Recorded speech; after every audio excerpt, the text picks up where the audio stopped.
Nagwagiz sa New Home Music Video Awards ang mga kapamilya pop idols na si Mika at ang BINI. Tinanghal na Group Artist of the Year ang Nations Girl Group habang ang kanilang 3-night sold-out concert na Grand Veneber sa Smart Araneta Coliseum ay ang nagwaging Concert of the Year.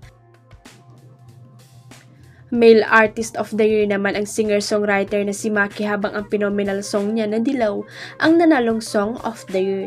Super happy sa kanyang napanalunang award si Maki na nakakauwi lamang mula sa kanyang tour sa Canada.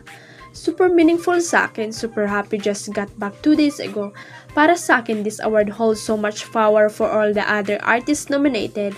It is all about the music, it gives my heart passion and fire for all the things I will do. Sabi ni Maki sa kanyang panayam kay Ann Cerezo ng ABS-CBN News. Dedicated naman ni Maki ang kanyang award sa kanyang fans at kay BINI Maloy na nakapareha niya sa music video Dilaw. Siyempre, BINI Maloy na nakasama ko dito, it means a lot. Achievement namin siya ni Maloy as friends, being in that MB is supporting all the Pinoy visual artists in the Philippines.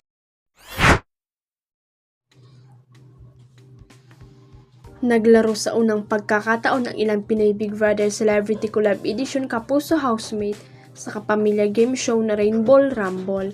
Game na game nga sina Mika Salamanca, Dastinio, AJ Martinez, Michael Sager at Charlie Fleming na sumagot sa mga trivia question ng sabing show. Umpisa pa lang ng game ay sunod-sunod na nakasagot at nanguna agad sina Michael at Mika.